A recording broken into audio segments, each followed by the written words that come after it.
But hello people, Mark here from Asian Val. So this is just another little, like I call them, a little side quest videos here. Today we're gonna talk about dating in Thailand. My experiences of dating. Not gonna compare them to anyone else. Things like that. 'Cause obviously everyone's got their own stories of meeting women out there. Things like that. I'm just gonna tell you my experience of the 2 years living there and sort of women I dated. Things to look out for. And basically, like the title says, not all Thai girls are the same. They're not all bar girls. They're not all out just for your money constantly.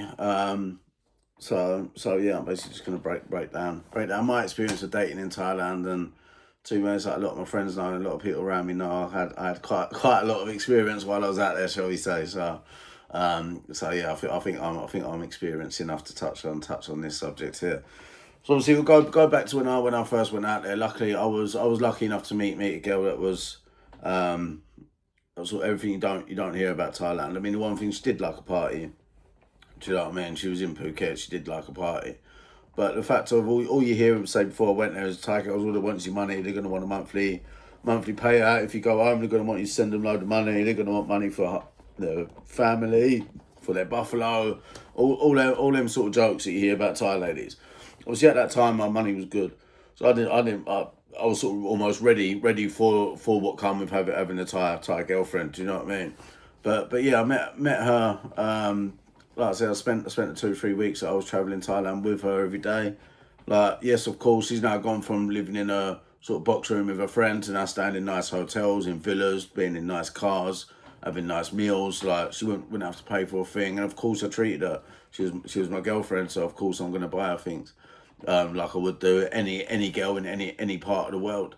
And yeah, I came back to England, and yeah, she hardly ever asked me for a penny. I think once or twice she might have asked me for a bit for food or to pay her rent on a room while I wasn't there, which I'd sort of offered anyway before I left. I sort of said to her, like, when you got to pay your rent, let me know and I'll send it to you. So I'd already instigated that myself really anyway. But she never sat there and asked me for anything, which in the long run maybe want to give her more, because where I did feel like I found someone different. And she's absolutely beautiful. I'll put in a couple of pictures of her now. She was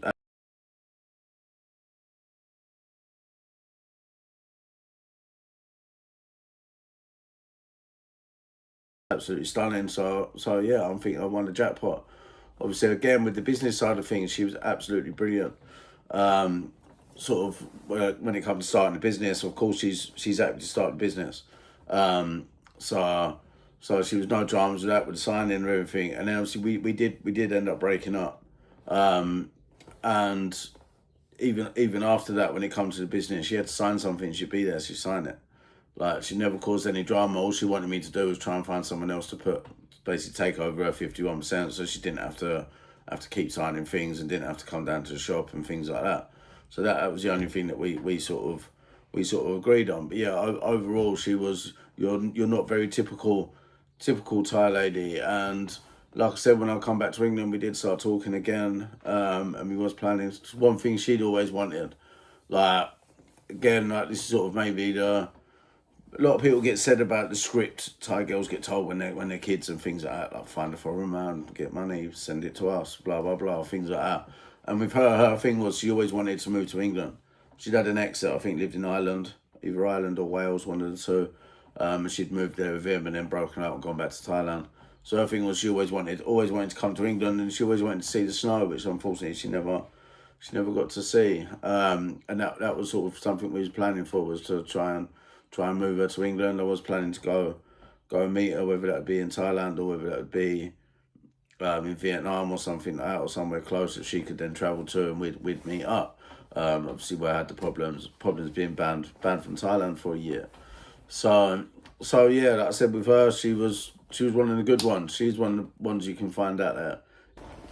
So yeah, I just wanted to add this little bit in, as I'm on this subject. And obviously with my girlfriend that I spoke about right at the beginning, on that I met and started the business with, and like I said, we started talking again after me returning to England, and then she sadly passed away. I just wanna put a little something in for her here, just saying absolutely rest in absolute paradise, and taking absolutely absolutely way too soon. 25 years old, killed on a motorbike in Pattaya, Thailand. Yeah, she was probably the one I wanted to be with. Do you know what I mean? Was my one. I personally think. And yeah, I was excited to see what the future brought, whether she could have come to England or something. And yes, I'll miss her a lot. I'm gonna do a sort of full length video a bit further down the line, sort of dedicated to her, talk about her life, our relationship, get a few of her friends on, people like that, sort of say a few things about her, sort of do an episode dedicated to her.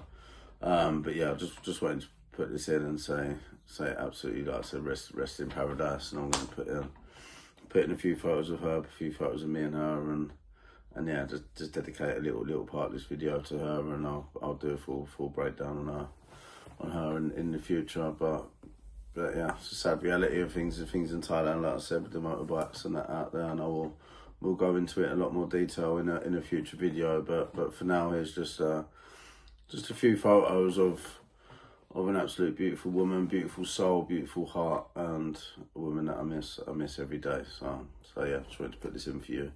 Name's a Charaporn Wola. So yeah, R.I.P. a Charaporn, or Anne was her nickname. So yeah, here she is.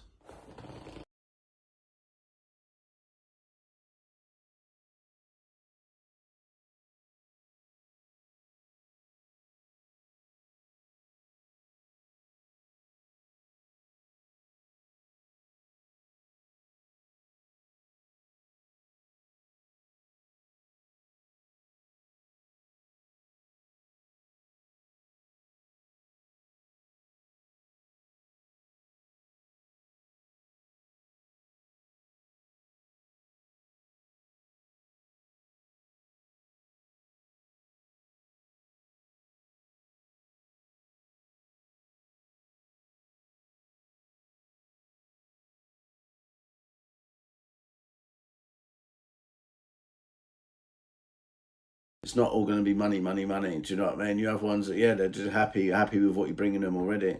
And she definitely was. I've dated a few girls like that. I had another girl, she owned a massage shop down in Phuket, in Patong, down on Nanai. She owned a massage shop down there. So she'd already sort of had the ex where she'd started the business and things like that, and they'd sort of broken up, and she's got the business and that, do you know what I mean? She's got her own money, she's got her own car, things like that, like she's content, do you know what I mean? She'd buy me a drink, she'd buy me a plate of food, do you know what I mean? But then I'd also do the same with her. She moved into my condo. She was a little bit older now. See, the first girl I met, she was 20, 24, 25. This one was now sort of mid 30s. So she was a bit more like already sort of been through that life. Do you know what I mean? So she sort of got herself sorted. She didn't want me for anything apart from the relationship. So again, if you look for sort of girls like that already have had the sort of thing, they've got their own businesses. There's plenty of them out there.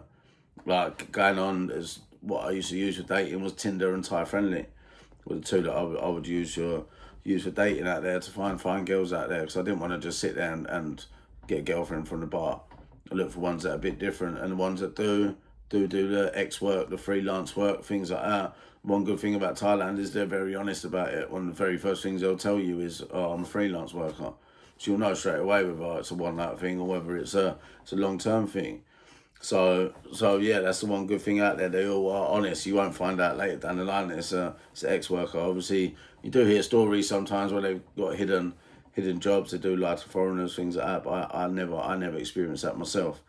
One girl I had, met her in Bangkok. She lived in Dubai. Absolutely stunning. Putting a couple of photos of me and her. She was beautiful. Like,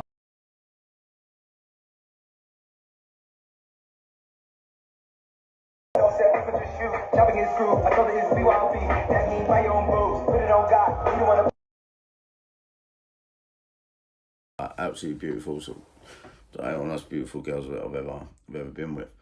So she was working out in Dubai. Probably guess what she was doing out there. But yeah, she had a lot of money around her. She'd been out in Dubai for quite a few years. So So yeah, she had a good bit of dough around her. Again, she was a bit older. She was about 34, 35, about a year older than me at the time. And I sort of said to her, like, look, stop doing what you're doing in Dubai. Like, come with me, you got dough, do you know what I mean? You're doing all right. And then she'd go out, spunk it on a Louis Vuitton bag. And then a couple of weeks later go to me, basically I've been earning this much in Dubai and now you've got to replace it. Do you know what I mean? Basically wanted a monthly wage for the relationship, and that's when I called it off. I sort of said, no, see, you do get women like that that do want the monthly thing. I've had other girls that I've spoken to and maybe met once or twice, but just sort of at that talking stage that I've always dropped in that, for me to be in a relationship, quit my job or things like this, I need this amount of money every month. And a lot of women out there are like that. Will want a monthly wage. Will want money to send home to their families, which is the main thing. If you get married out there, they will want the big payouts to the mum and dads. So yeah, there is a lot of women out there, but like I said, this is just mainly on the differences. Do you know what I mean? Like there is women out there you can get that ain't like that. Like I sort of said earlier, and I was saying there is a lot that are. I dated a couple of, where I lived right next door to university. Dated a couple of girls from the university.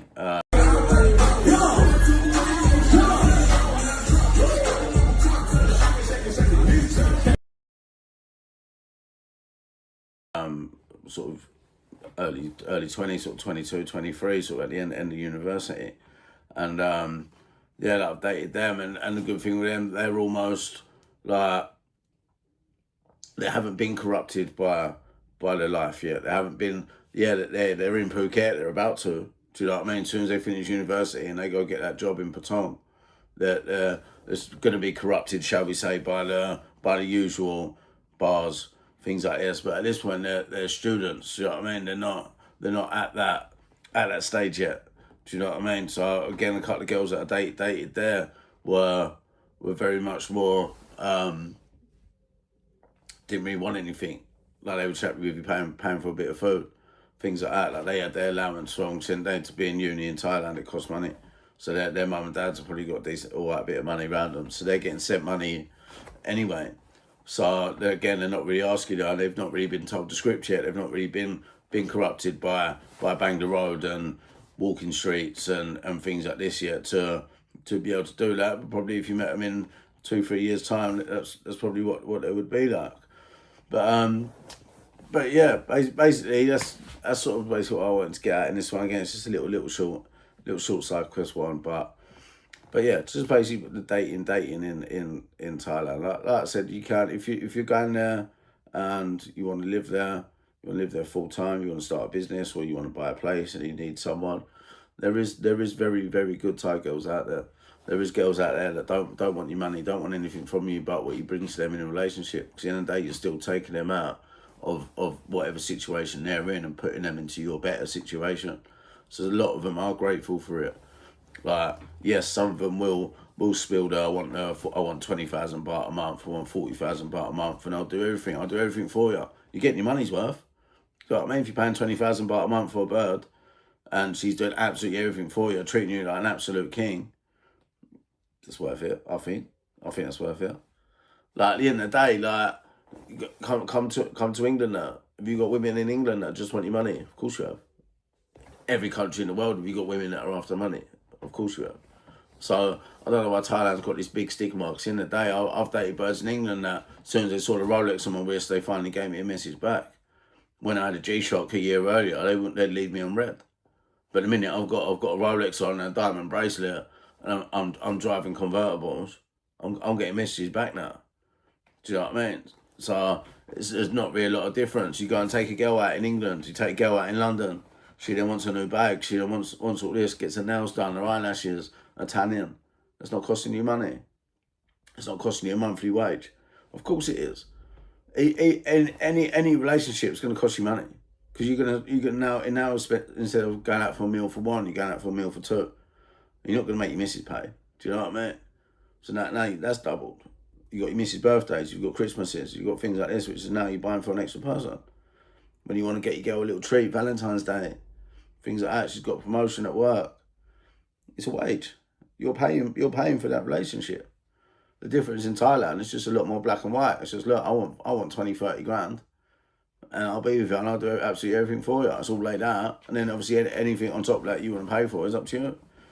So I don't really see a lot of difference in it. But yeah, if you're all right with doing that, then yeah, crack on and do it. Like I said, I don't really disagree with it, but I'm just trying to say there is women out there that don't do it, that don't just want your money. If you're just going on there on holiday and you want a week's fun, you don't mind paying a couple $1,000 a night for it. Crack on. It's the best place in the world for it. You know what I mean? Get yourself down to Pattaya, get $5,000 in your pocket, and you're guaranteed to have a good night. Again, where else in the world could you do that? Do you know what I mean? You go on a night out in Kent where I live. You go on a night out down in London. You need more than $5,000, especially if you want to take a girl home. Do you know what I mean? Because then you're paying for the girls' drinks all night. It's probably costing you equivalent $10,000-$20,000. And yeah, you bought the girl home. Yeah, you've not exchanged cash, but everything that's cost you is probably more. So yeah, I don't see the wrong in it. But if you're looking for a long-term relationship out there, I don't think you want one that's going to be charging you a monthly wage for it. So yeah, definitely looking other places in the walking streets if you're trying to find a relationship. Go out to the villages, go to the side towns, go to local bars. Local bars are brilliant. Do you know what I mean? You'll meet a lot of girls in there that don't like the nightlife, don't like things like that. Maybe they work in it and then they go out and go to a little local bar. Local bars are the best place to meet local women. So yeah, but whatever your vice is, do you know what I mean? Thailand's got it. Thailand's got all of it. So that's why I ended up the way I did. But yeah, if you've got any dating experiences, if you've gone on there, had a little holiday romance, if you've been in long-term relationships out there, even if it's not Thailand, if you're doing the long-term distance thing with other countries in the world, let me know how you deal with it. Let me know what the women like in your countries. I've got a few viewers from around the world, so let me know what it's like in your country's dating. Is it costing you any money? Do you know what I mean? I'm sure it is, but yeah, give me a subscribe, give me a like, give me a comment, and I will speak to you soon. Next part of my story will be coming out in a couple of days, and I've got a couple more planned like this. So yeah, I'll speak to you soon. Cheers, bye.